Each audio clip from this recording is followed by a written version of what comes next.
بسم اللہ الرحمن الرحیم۔ نور الانوار صفحہ نمبر 35 سطر 2۔ ثم اورد المصنف دلیلا علی ما هو المختار عنده، پھر مصنف نے دلیل ذکر کی اس پر جو ان کے نزدیک مختار ہے۔ ان کے نزدیک مختار کیا ہے کہ امر مقتضی تکرار نہیں اور نہ محتمل تکرار ہے۔ تو فرمایا اس لیے کہ امر کا صیغہ مختصر ہے، طلب فعل بالمصدر الذی ہوا فرد، یعنی مختصر ہے مصدر فعل طلب کرنے سے، ایسا فعل جو متلبس ہو ایسے مصدر کے ساتھ جو مصدر اسی فعل سے ہے اور وہ فرد ہو۔ اب عبارت آگے تشریح کریں گے تو سمجھ میں آ جائے گا۔ یہ فعل سے مراد وہ تو نہیں ہے ہاں جو وہ خارج میں جو کچھ کرے گا۔ ہاں، نفس الامر میں در حقیقت مصدر ہی فعل ہے۔ جی مطلب یہ کہ مصدر کے ذریعے سے فعل طلب کرنا، ہاں، مطلب جو فعل وہ واقع ہوگا اس سے۔ ابھی عبارت ہے یہاں مصدر جو کہہ دیا گیا ہے تو اصل میں یہ فعل در حقیقت وہی مصدر ہے جو طلب کیا جائے گا، ہے نا؟ ٹھیک، مصدر لفظ ہو گیا اور فعل یہاں پہ جو فعل مراد ہے وہ جو واقع کرے گا۔ ہاں، ای انما لا یقتضی الامر التکرار، امر تکرار کا مقتضی نہیں ہے اس لیے کہ یہ مختصر ہے فعل طلب کرنے سے، مصدر سے، ایسے فعل کو طلب کرنے سے جو ملتبس ہو متلبس ہو مصدر کے ساتھ۔ کیا مطلب ہوا؟ یعنی ایسا فعل طلب کرنا جو در حقیقت اسی فعل صیغہ امر سے، صیغہ امر میں جو مصدر ہے اس مصدر ہی والا فعل طلب کرنا ہے۔ جیسے کہا اضرب، تو اضرب مشتمل ہے ضرب پر، تو ضرب جو مصدر ہے اور یہ مصدر جس پر یہ امر کا صیغہ مشتمل ہے اسی مصدر ہی کو طلب کرنا ہے جو در حقیقت فعل ہے۔ تو یہاں انہوں نے تعبیر ذرا اس انداز سے کی ہے کہ طلب الفعل سمجھ میں آ رہا ہے کہ فعل الگ چیز ہے، مصدر الگ چیز ہے اور یہ مصدر اس فعل کے طلب کا ذریعہ ہے، ایسا نہیں ہے، بلکہ جو فعل مطلوب ہے در حقیقت وہ مصدر ہی ہے جو جس پر کہ امر کا صیغہ مشتمل ہے۔ جیسے کہا اضرب، تو اضرب ضرب پر مشتمل ہے اور اسی ضرب کو طلب کرنا مقصود ہے۔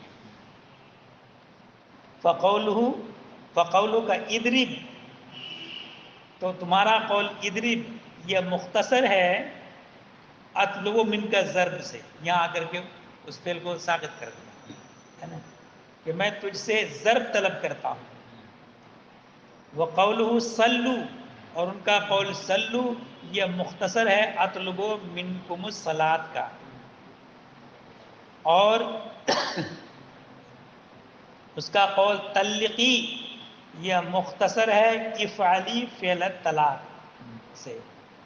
اچھا، تو خلاصہ یہ ہے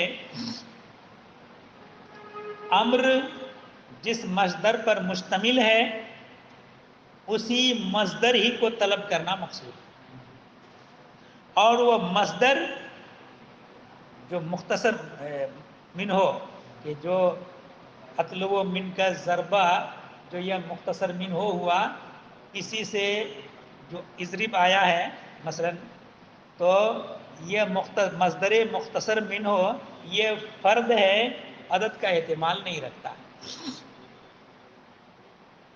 جب عدد کا احتمال نہیں رکھتا وہ کیف یحتمل، تو یہ کیسے احتمال رکھے؟ وہ معنی توحد مرعی فی الفاظ الوحدان، کہ واحد کے صیغوں میں، واحد کے الفاظ میں توحد کا معنی ملحوظ ہے۔ جب توحد کا معنی ملحوظ ہے تو مصدر جو ہے تعدد کا احتمال کیوں کر رکھ سکتا ہے؟ فالفعل المختصر منہ، تو تو جب وہ مصدر جس سے کہ امر مختصر ہو کر کے آیا وہ احتمال نہیں رکھتا تعدد کا، تو ایسی صورت میں جو فعل بنایا گیا اضرب وہ کیوں کر بدرج اولا وہ احتمال عدد کا نہیں رکھے گا. فالفعل المختصر منہ، تو فعل جو کہ اس سے مختصر ہے بدرج اولا عدد کا احتمال نہیں رکھتا. وہ بہذا القدر تم الدلیل علی الاصل کلی، اتنی بات سے اصل کلی پر دلیل تام ہو گئی. خلاصہ یہ ہوا کہ امر کا صیغہ جو بنایا گیا ہے ایک تفصیلی جملہ گویا کہ ہے کہ اطلب من کا ضرب مثلا، یہ تفصیلی جملہ اسی سے مختصر کر کے اضرب بنایا گیا. تو اس تفصیلی جملے میں جو مصدر واقع ہے یہ مصدر واحد کا صیغہ ہے، احتمال تعدد کا رکھتا نہیں. تو جب احتمال و تعدد کا رکھتا نہیں ہے تو جب اسی کا مختصر اضرب کو بنایا گیا یہ بھی تعدد کا احتمال نہیں رکھے گا. یہ ہوا خلاصہ. مطلب یہ وہاں الفاظ آتا ہے، الفاظ کا معنی ہے کیا؟ ہاں مفہوم ہے. جب یہاں احتمالات نہیں تو وہاں ہاں کیوں وہاں کیسے احتمال رکھے گا. وَذَلِكَ بِالْفَرْدِيَّةِ وَالْجِنْسِيَّةِ، اور یہ جو ہوتا ہے یعنی فرد، یہ فردیت جو ہے فردیت سے اور جنسیت سے ہوتا ہے. یعنی واحد کا جو تحقق ہوگا یا تو فردیت سے ہوگا یا جنسیت سے ہوگا، اور مثنیٰ جو ہے یہ دونوں سے ہٹا ہوا ہے، دور ہے. یہ معزل ہے. ہاں معزل، ہٹا ہوا. اعزال ہٹا دینا، تو دونوں سے ہٹا ہوا ہے. یہ بیان ہے اس مثال کا جو مختص ہے، مثال مختص کا آنی جو پہلے گزرا کہ تلقی نفس کے لأن الطلاق هو الذي يتصف به الجنسیت، کہ طلاق ہی ایسی چیز ہے جو جنسیت سے اور فرد حکمی سے اور مثنیٰ کے معزل ہونے سے متصف ہے، برخلاف اور دیگر عوامر کے کہ وہ فرد حکمی سے متصف نہیں ہوگا. جیسے فَقْطَعُوا أَيْدِيَهُمَا، تو یہاں ایک ہے فرد حقیقی ایک بار قطع یہ ہے، اور ایک ہے فرد حکمی یہ ہے السارق والسارق میں. چلیے تو یہ جو ہے فرد حکمی اس میں یہاں تو ذرا سا سیٹ نہیں ہو پائے گا اس میں، چونکہ اس میں فائل بھی امر ہی کے حکم میں ہے احتمال عدد نہ رکھنے میں، تعدد کا احتمال نہ رکھنے میں. آگے بحث آئے گی اس میں جا کے دیکھیے کہ السارق والسارق سارقۃ، تو یہ بھی احتمال تعدد کا نہیں رکھتا. ہاں احتمال یہ ہے کہ فرد حقیقی اور فرد حکمی. فرد حکمی کا مطلب یہ ہے کہ کل سرقہ. اب کل سرقہ تو یہ تو معلوم ہو نہیں پائے گا، جب موت کا وقت آئے گا تب پتہ چلے گا کہ کتنی زندگی میں سرقہ اس نے کیا، ان سب کے بدلے میں قطعیت. تو قطعیت یہ مراد ہو نہیں سکتا، کہ لازم آئے گا کہ موت تک کے لیے قطعیت کو مؤخر کر دیا جائے، اور یہ مراد ہے ہی نہیں، یہ ظاہر سب کے نزدیک.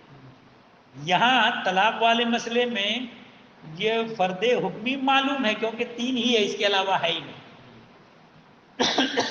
اس لیے جنسیت سے اور فرد حکمی سے اور مثنیٰ کے معزول ہونے سے یہ طلاق ہی متصف ہوتا ہے. وہ ما سوا ہو، اور طلاق کے ما سوا جو دیگر اور بھی افعال ہیں فلا یعلم فی الفرد الحکمی الا فی آخر العمر، تو فرد حکمی معلوم نہیں ہو پاتا مگر آخر عمر میں. بات ختم ہو گئی. اب ایک اعتراض اور اس کا جواب. اعتراض یہ، جو آپ نے تقریر فرمائی اس تقریر کے مطابق تو زندگی میں ایک بار نماز پڑھ لے بری الذمہ ہو جائے آدمی، ایک بار زکوٰۃ دے دی کافی ہو جائے، ایک مرتبہ رمضان کے روزے رکھ لیے کافی. تو پھر عبادتیں جو مقرر ہیں، نمازیں روزانہ، رمضان ہر سال، زکوٰۃ ہر سال، ایسا کیوں؟ زندگی بھر میں ایک روزہ رکھ لے، ایک نماز پڑھ لے. ہاں وما تکرر من العبادات، اور جو عبادتیں مقرر ہیں فباسبابها لا بالاوامر، اپنے اسباب کی وجہ سے، کہ شارع نے ان عبادات کے لیے اسباب مقرر کر دیے ہیں اور ان اسباب کے تقرر سے وجوب مقرر ہو جاتا ہے، امر کی وجہ سے۔ تو یہ جواب ہے اس سوال کا جو ہمارے اوپر وارد کیا جاتا ہے، وہ یہ ہے کہ امر جب مقتضی نہیں ہے تکرار کا اور نہ ہی اس کا محتمل ہے، تو فبأي وجہ تتکرر العبادات، تو کس وجہ سے عبادتیں مقرر ہیں، جیسے کہ نماز، روزے اور ان کے علاوہ اور دوسری عبادتیں۔ فیقول، تو فرماتے ہیں انما تکرر من العبادات لیس بالاوامر، جو عبادتیں مقرر ہیں وہ اوامر کی وجہ سے نہیں بلکہ اسباب کی وجہ سے ہے۔ اس لیے لأن تکرار السبب یدل علی تکرار المسبب، اس لیے کہ سبب کا مقرر ہونا دلالت کرتا ہے مسبب کے مقرر ہونے پر۔ فأیان وجد الوقت وجب الصلاۃ، تو جب جب وقت پا لیا جائے گا نماز واجب ہو جائے گی۔ متا یاتی رمضان، جب بھی رمضان آئے گا یجب الصیام، تو روزے واجب ہو جائیں گے۔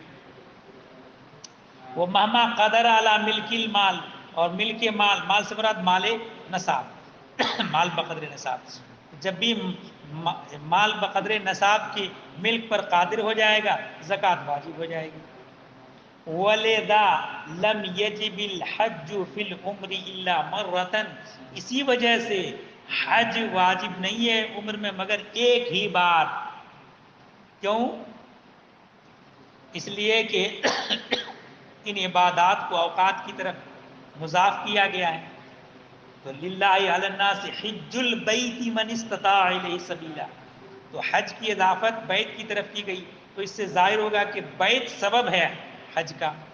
لین البیت واحد، بیت واحد ہے، لا تکرار فی، اس میں تکرار نہیں ہے۔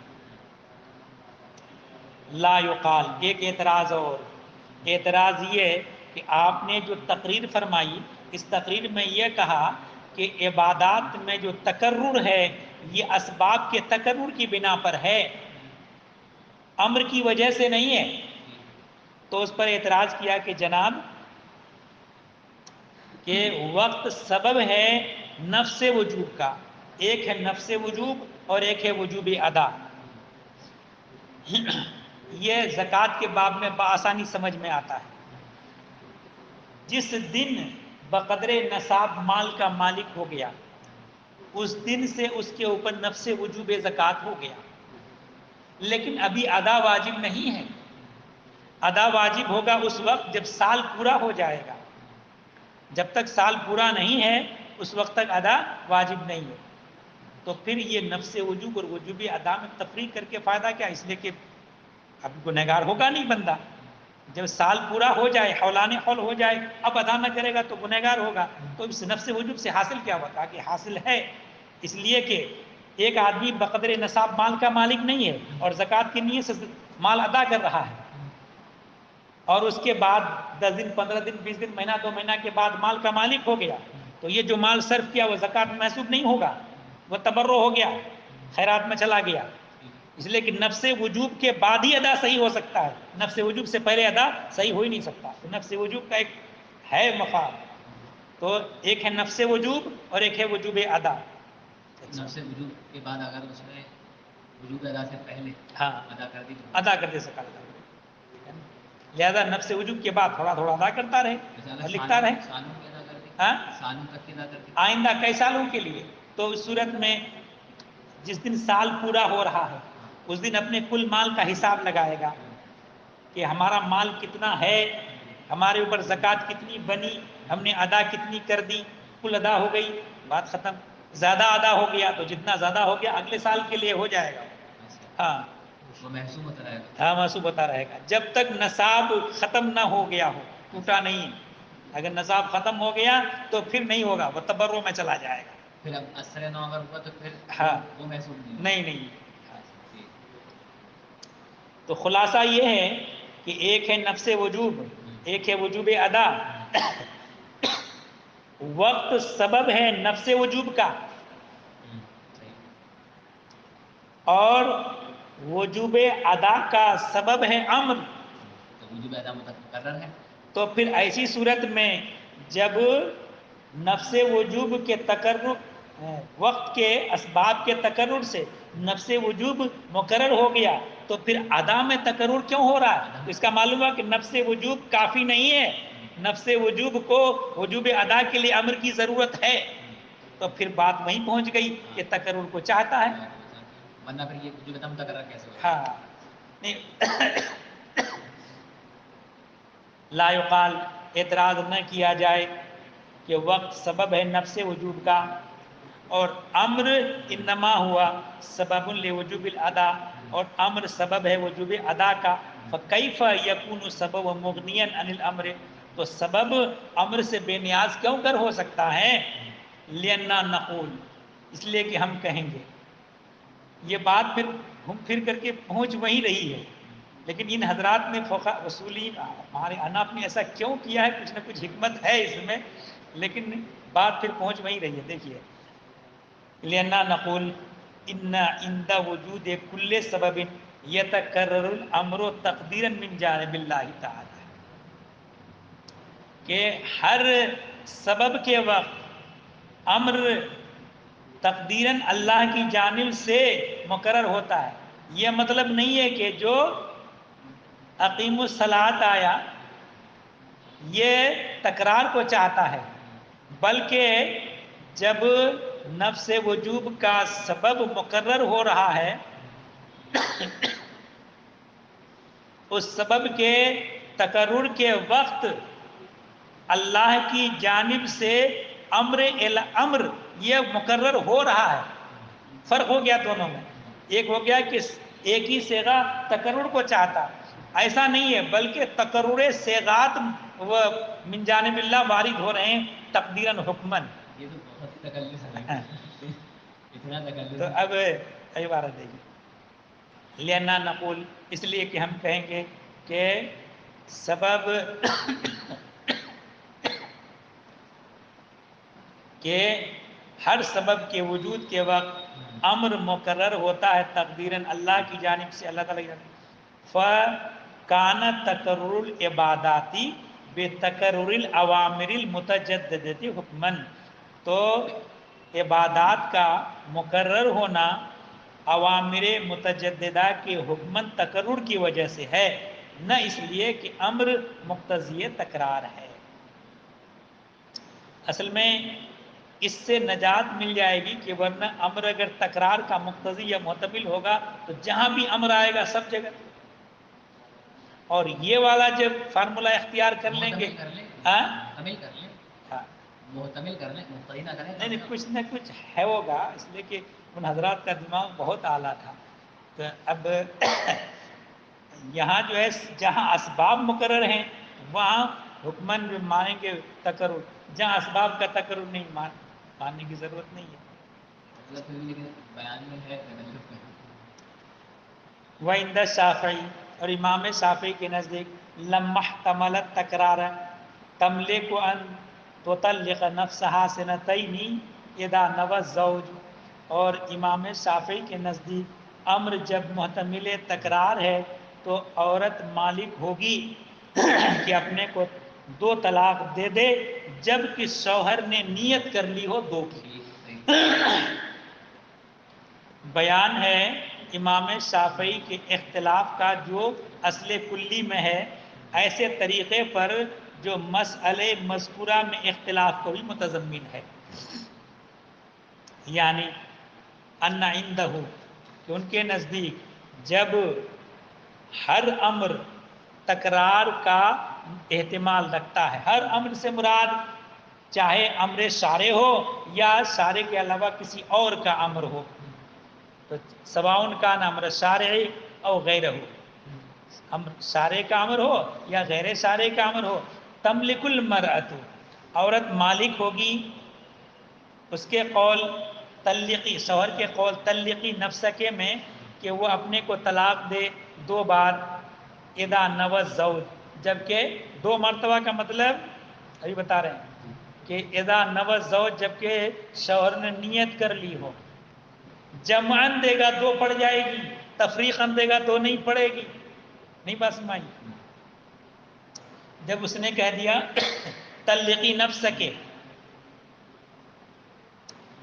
اور اس نے کہہ دیا کہ طلق کو نفسی ثنتین، دو پڑ گئی اگر ان کے سوا میں، اور ہمارے یہاں اگر 3 کی نیت کر لی اور اس نے کہا ثلاثہ تطلیقات تو 3 پڑ گئی، اور اگر یوں کہہ دیا طلق تو نفسی طلق تو نفسی طلق تو نفسی تو 1 ہی پڑے گی ہمارے نزدیک۔ ہاں ہمارے نزدیک ہی تو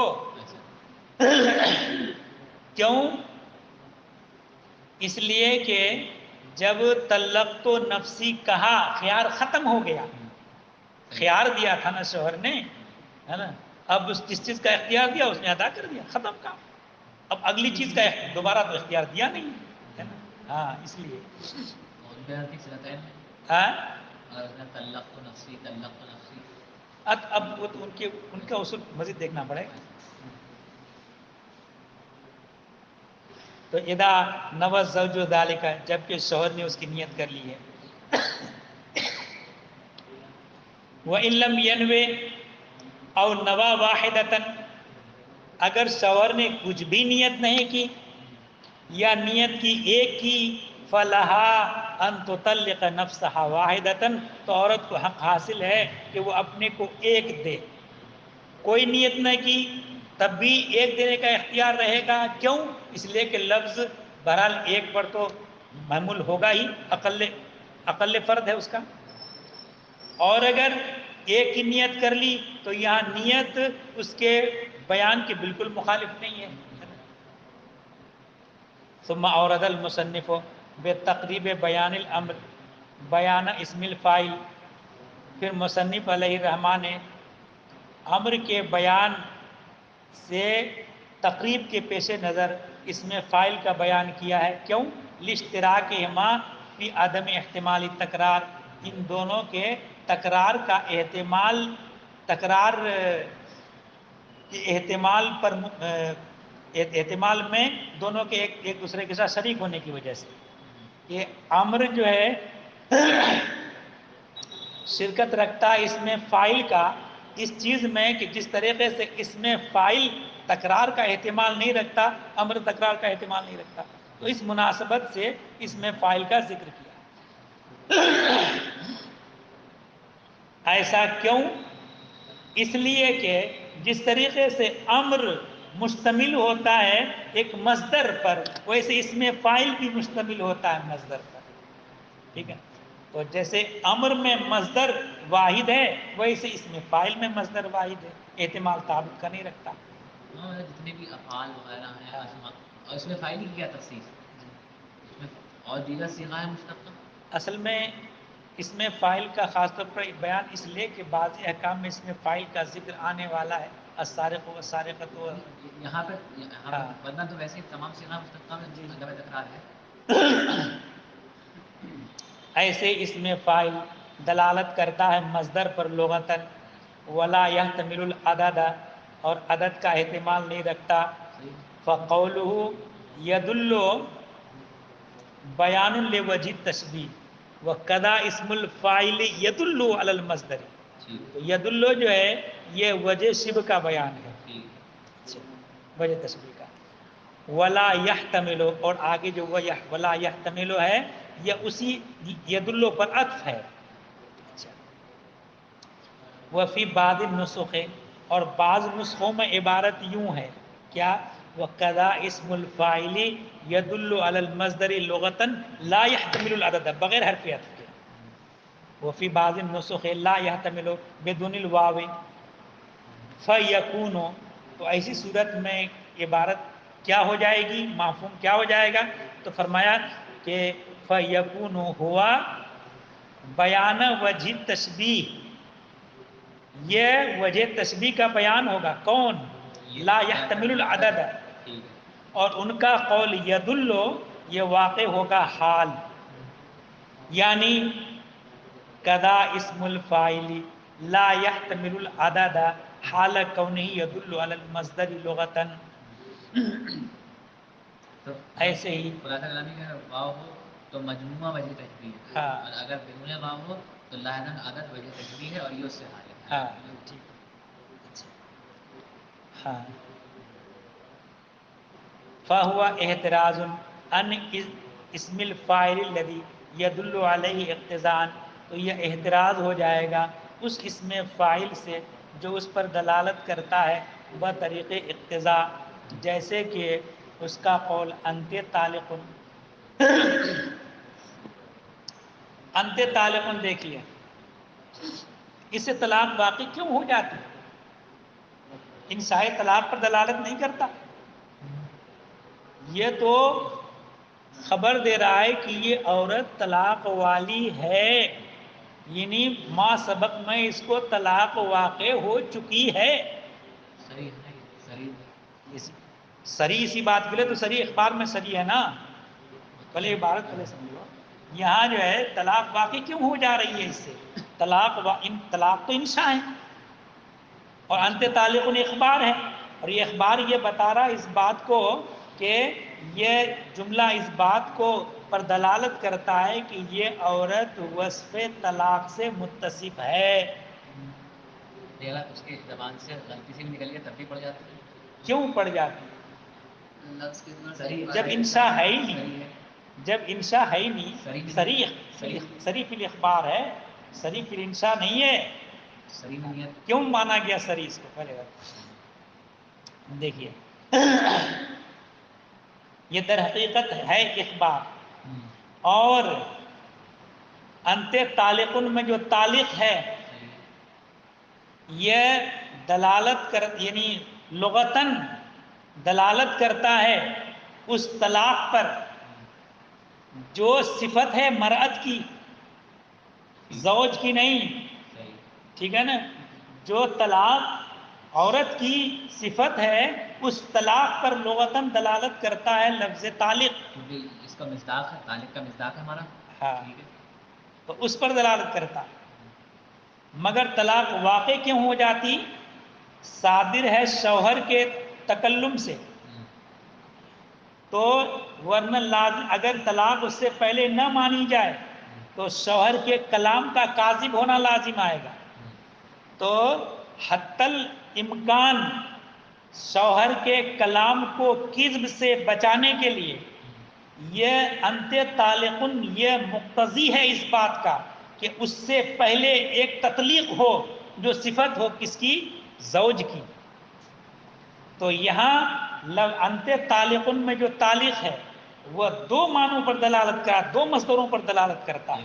ایک مصدر وہ جو طلاق جو لغتاً دلالت کرتا ہے جو صفت مرد کی ہے، اور ایک بطریق اقتضاء النص دلالت کر رہا ہے اس بات پر کہ جو مرد کی صفت ہے تطلیق. ٹھیک ہے؟ تو یہاں جو انت طالقن جو تطلیق پر دلالت کرتا ہے یہ مراد نہیں اس جگہ، کیونکہ وہ بطریق اقتضاء دلالت کرتا ہے. بس میں ہاں اسی سے اعتراض کرنے کے لیے جملہ بنا. یہ جو ہے مطلب یہاں پر صحت نس کے لیے ہاں نکالا ہے. جی جی، صحت نس گویا کہ یہ اس کلام کا کی صحت موقوف ہے تطلیق پر. شرعاً. ہاں شرعاً. کیونکہ شرع یہ کہتی ہے کہ بھائی عقدۂ نکاح جو وہ ہے مرد خبر دے رہا ہے تو اس کی خبر صحیح کیسے ہوگی؟ صحیح اسی صورت گویا کہ وہ مرد پہلے طلاق دے رہا ہے اس کے بعد یہ خبر دے رہا ہے نا.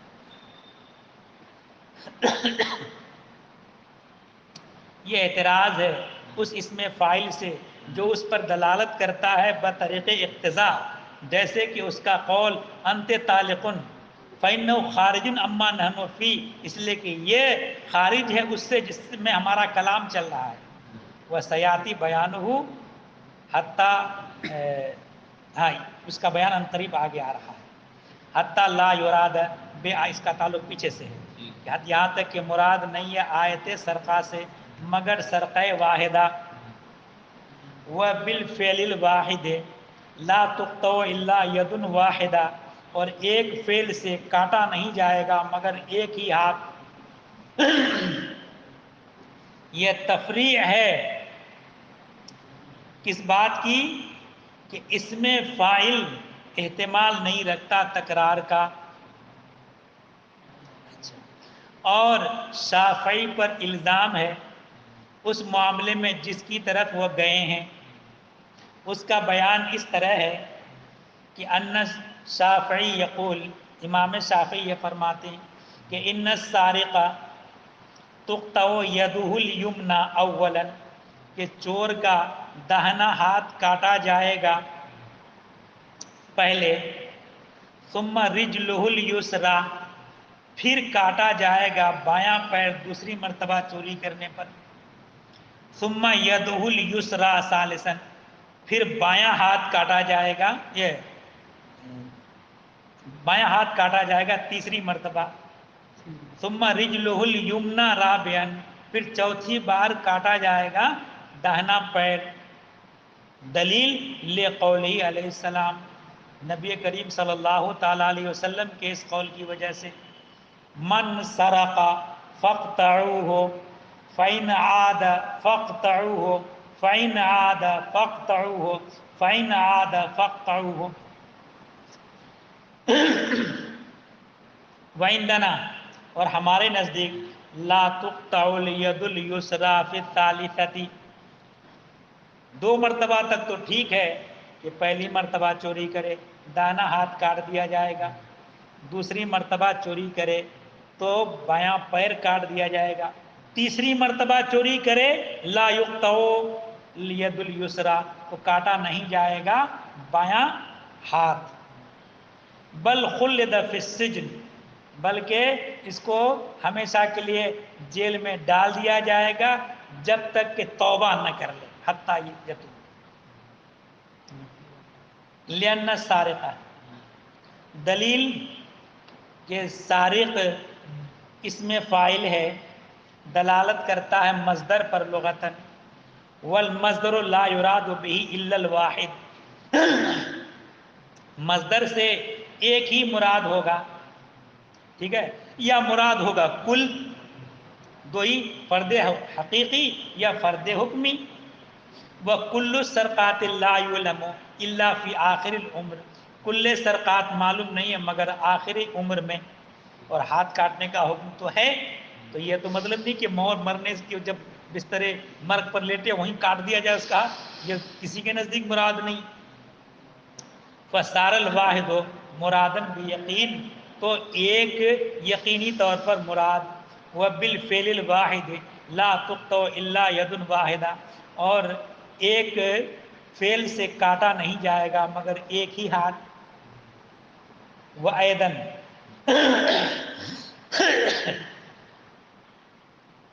فَاقْطَعُوا دال علی القطع، دلالت کرتا ہے قطع پر، وَهُوَ أَيْضًا لَا يَحْتَمِلُ الْعَدَدَ، فَاقْطَعُوا یہ دلالت کرتا ہے قطع پر، وَهُوَ أَيْضًا لَا يَحْتَمِلُ الْعَدَدَ، یہ بھی عدد کا احتمال نہیں رکھتا.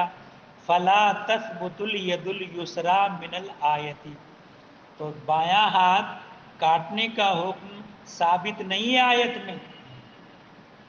لا یقال، یہ اعتراض نہ کیا جائے کہ فَيَنبَغِي أَن لَا تُقْطَعَ الرِّجْلُ الْيُسْرَى فِي الْكَرَّةِ الثَّانِيَةِ أَيْضًا، یہ اعتراض کوئی کرے کہ جناب تو پھر آیت میں تو بایاں پیر کاٹنے کا بھی حکم نہیں ہے، تو اس کا تقاضا یہ ہے کہ دوسری مرتبہ چوری کرنے پر بایاں ہاتھ بھی نہ، بایاں پیر بھی نہ کاٹا جائے. لِأَنَّا نقول، اس لیے کہ ہم کہیں گے کہ ان الرجل غیر متعرضۃ بها فی الآیت، آیت میں رجل سے تعرض نہیں کیا گیا. جب آیت میں رجل سے تعرض نہیں کیا گیا تو کوئی حرج نہیں ہے کہ نص سے آخر سے ثابت کر دی ہو جائے وہ رجل، یعنی بایاں پیر کاٹنے کا حکم دوسرے نص سے، یعنی اجماع سے ثابت کر دیا جائے. والید، پھر کوئی اعتراض کرے جناب ٹھیک ہے کہ رجل کا سے تعرض نہیں کیا گیا آیت میں، تو ایسا ہو سکتا ہے کہ دوسرے نص سے جو ہے وہ تعرض کیا، دوسرے نص سے ثابت کر دیا جائے. تو پلٹ کے تو یہ بھی کہہ سکتا ہے آدمی کہ بایاں ہاتھ کاٹنے کو بھی دوسرے نس سے ثابت کر دیا جائے؟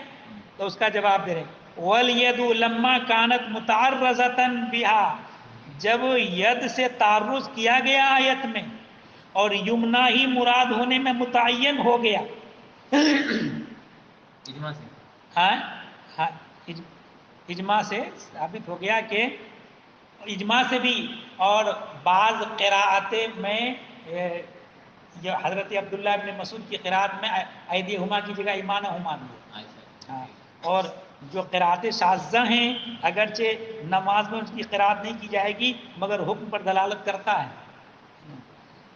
تو کہا کہ مراد ہے یمنا، مراد ہونے میں متعین ہے، لا يجوز ان تثبت اليسرى بخبر الواحد، تو جائز نہیں ہے کہ بایاں ہاتھ کے کاٹنے کا حکم ثابت کیا جائے خبر واحد سے، کہ جس سے کتاب اللہ پر زیادتی جائز نہیں ہے، لأنه لم يبق المحل المعین الذي تعین بالاجماع، اس لیے کہ اجماع سے جو محل متعین کر دیا گیا ہے، متعین ہو گیا ہے، وہ محل باقی رہا ہی نہیں، ہاتھ کٹ گیا اب محل باقی نہیں ہے۔ یہاں پر ایک چیز اور، تو پھر داہنا پیر کیوں نہیں کاٹا جائے؟ داہنا جب اس سے جو ہے پیر سے تعرض ہی نہیں کیا ہے تو دوسری نس سے دایاں پیر بھی ثابت کر دیا جائے؟ کیا چیز؟ جب مطلب یہ کہ پیر سے تعرض ہی نہیں کیا ہے، ید سے تعرض کیا تو یہ زیادہ بن جائے گی۔ پیر کاٹنے کا حکم اجماع سے ہے، اجماع اس میں داہنے پیر کے بارے میں منعقد ہی نہیں ہے، صرف وہی نس فقطو والا جو خبر واحد اور حدیث بھی ضعیف ہے، اللہ صحیفۃ القدیر نے اس پر تحقیق جب کر اسے تعرض ہی نہیں کیا تو کیا ہوا؟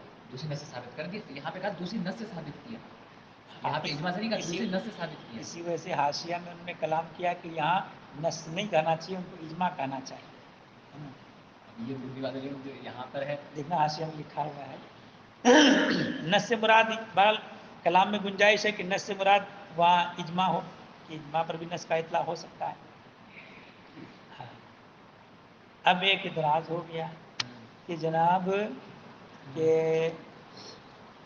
یہ جو ہے الزانی والزانیۃ فاجلدوا کل واحد منہما مئتا جلدہ،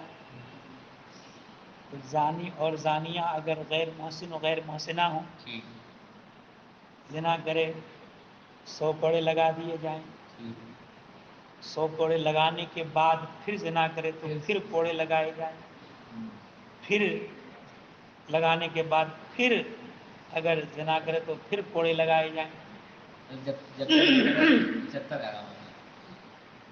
تو کہا کہ ایسا کیوں ہے؟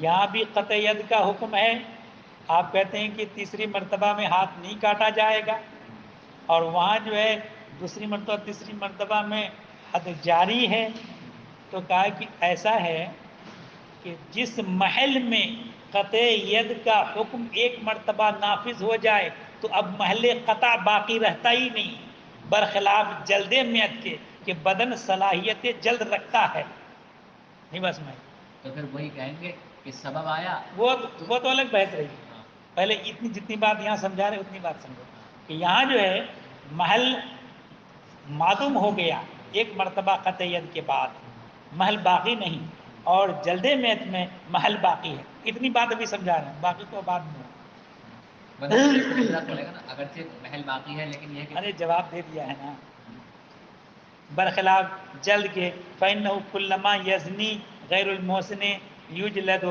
غیر محسن جب بھی زنا کرے جلد قائم کیا جائے گا، لِأَنَّ الْبَدَنَ صَالِحٌ لِلْجَلْدِ، بدن جلد کی صلاحیت رکھتا ہے،